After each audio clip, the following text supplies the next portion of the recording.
Assalamualaikum warahmatullahi wabarakatuh. Berjumpa kembali dengan Jokowas Video pada pembelajaran 2 kelas 4 Cita-citaku tema 6. Tujuan pembelajaran sebagai berikut.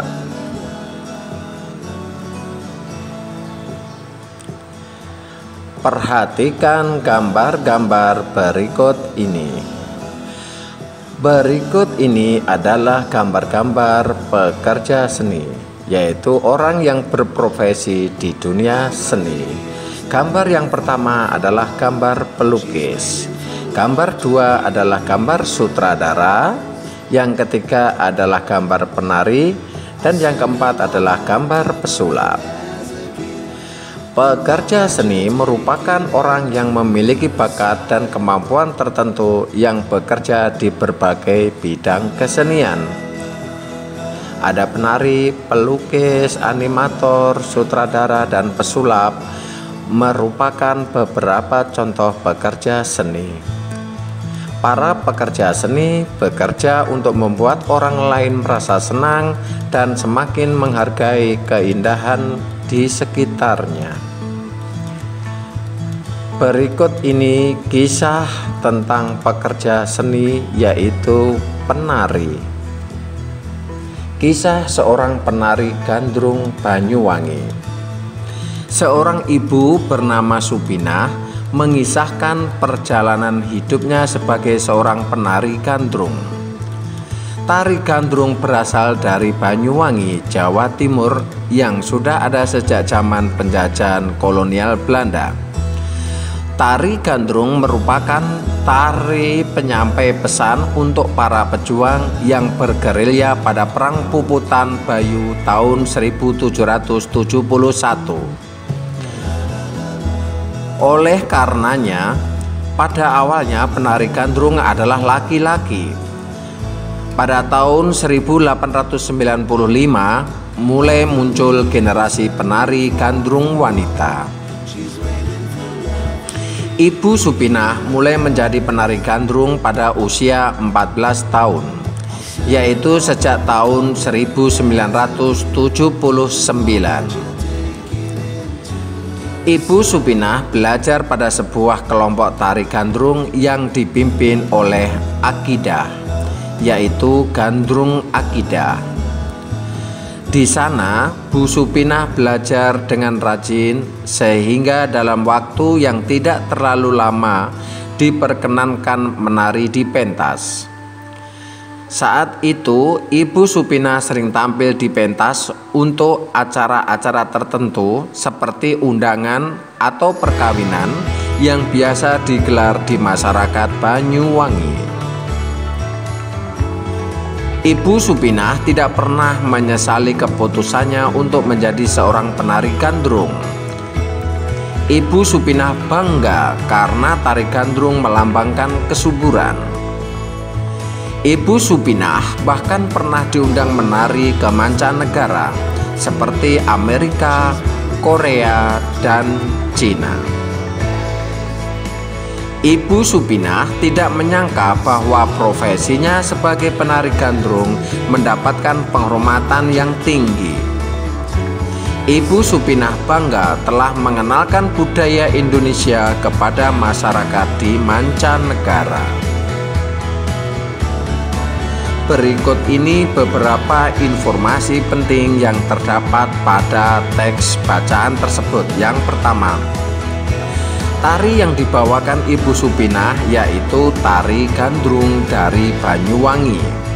Kemudian, peran tari gandrung saat melawan penjajah adalah sebagai penyampai pesan untuk para pejuang yang bergerilya pada Perang Puputan Bayu tahun 1771. Nilai dan sikap Bu Supinah sebagai penari daerah adalah rasa bangga karena mampu mengenalkan budaya Indonesia kepada masyarakat di mancanegara.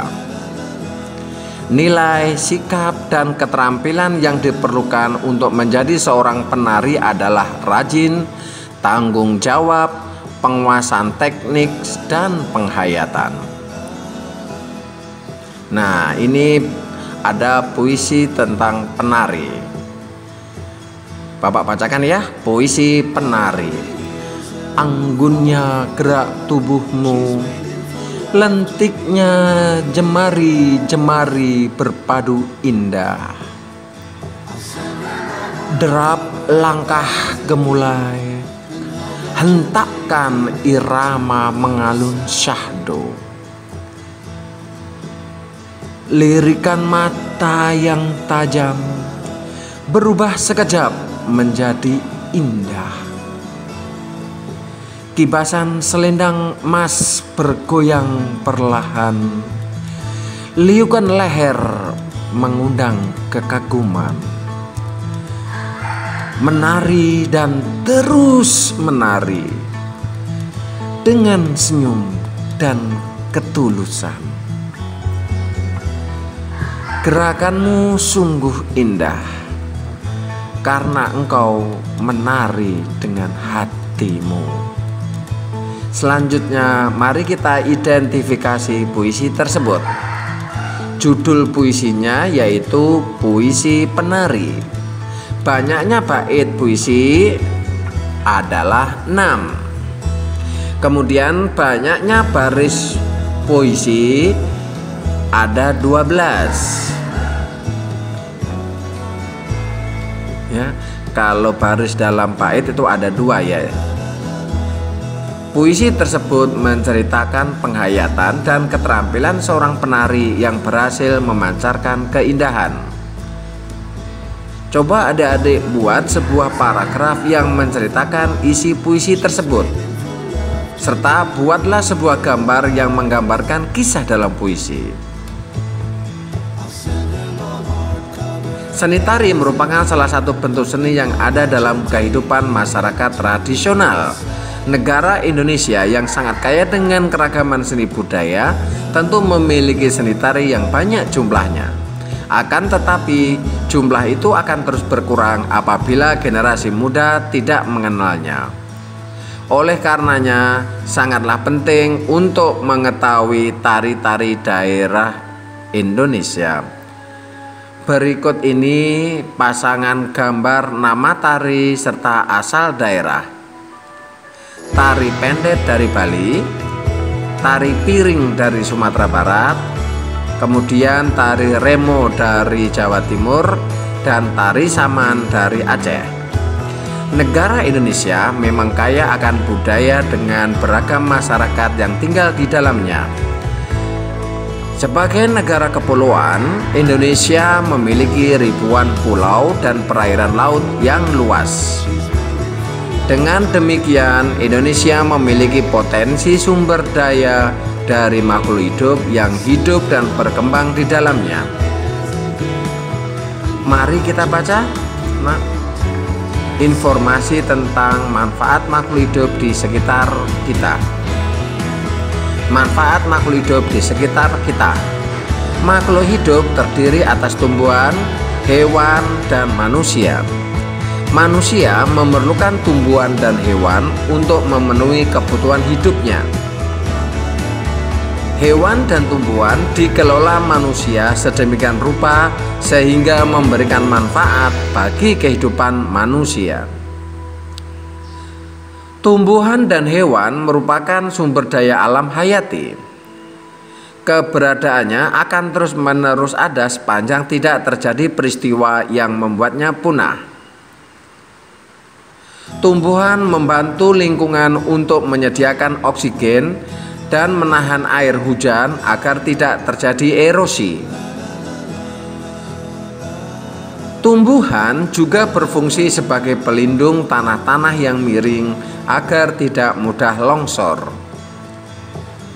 Tumbuhan juga bermanfaat untuk menyerap karbon dioksida yang dikeluarkan manusia dan hewan lainnya untuk dimanfaatkan dalam proses fotosintesis. Apakah manfaat hewan bagi lingkungan sekitarnya? Hewan pengurai berfungsi untuk menguraikan sisa makanan menjadi zat makanan yang dapat diserap oleh tumbuhan sebagai zat hara. Dalam mata rantai makanan, hewan bermanfaat untuk menjaga keseimbangan alam. Tumbuhan dan hewan sebagai sumber daya hayati memiliki manfaat yang banyak bagi kehidupan manusia. Beberapa manfaat tersebut sebagai berikut. Yang pertama, sumber pangan. Hewan yang merupakan sumber makanan manusia antara lain sapi, ayam, udang, dan ikan, dan sebagainya. Sedangkan tumbuhan yang menjadi sumber makanan antara lain sayuran, buah-buahan, palawija seperti padi, kedelai, dan jagung. Sebagai bahan sandang atau pakaian.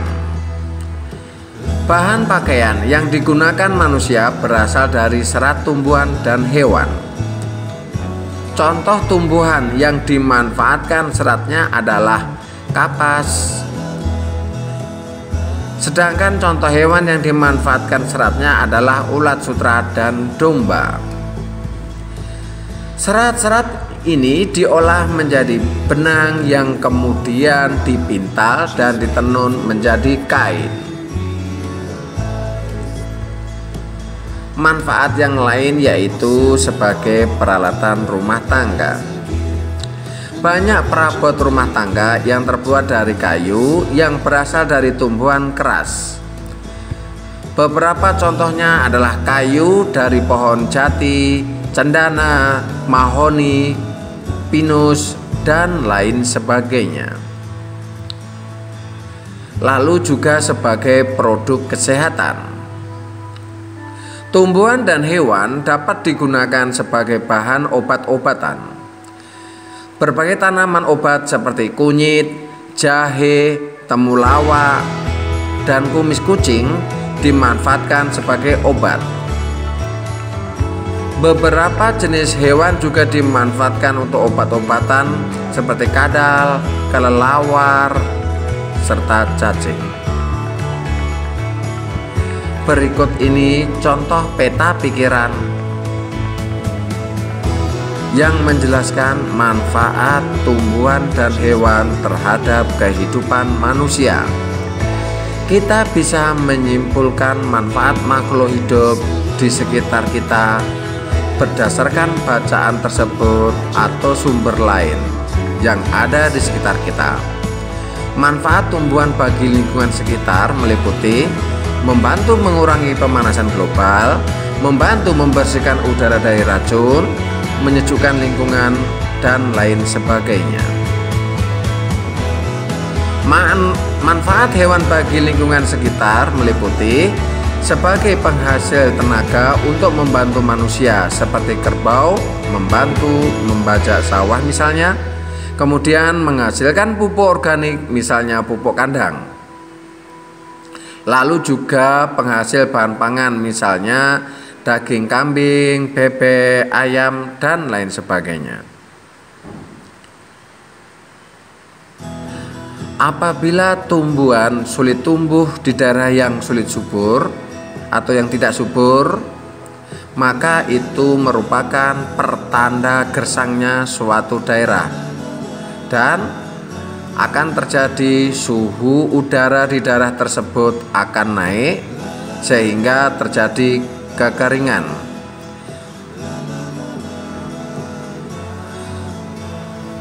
Dampak lingkungan yang rusak adalah akan terjadi kerusakan habitat atau ekosistem di sekitar kita. Banyak hewan yang akan turun dari habitatnya ke pemukiman penduduk. Selanjutnya, perhatikan daftar berikut ini. Ada nama tumbuhan, manfaat tumbuhan bagi lingkungan, dan selanjutnya. Kerjasama dengan orang tua, buatlah gambar tentang sebuah tanaman yang ada di rumahmu. Jelaskan nama, bagian-bagian tumbuhan, dan manfaatnya bagi lingkunganmu. Alhamdulillah, sekian video pembelajaran kali ini. Semoga bermanfaat. Jika ada kesalahan mohon maaf. Semoga Allah Subhanahu wa Ta'ala, Tuhan Yang Maha Esa, senantiasa menjaga kesehatan kita. Protokol kesehatan, selalu pakai masker, jaga jarak, dan cuci tangan sebelum dan sesudah beraktivitas. Akhirnya, wassalamualaikum warahmatullahi wabarakatuh.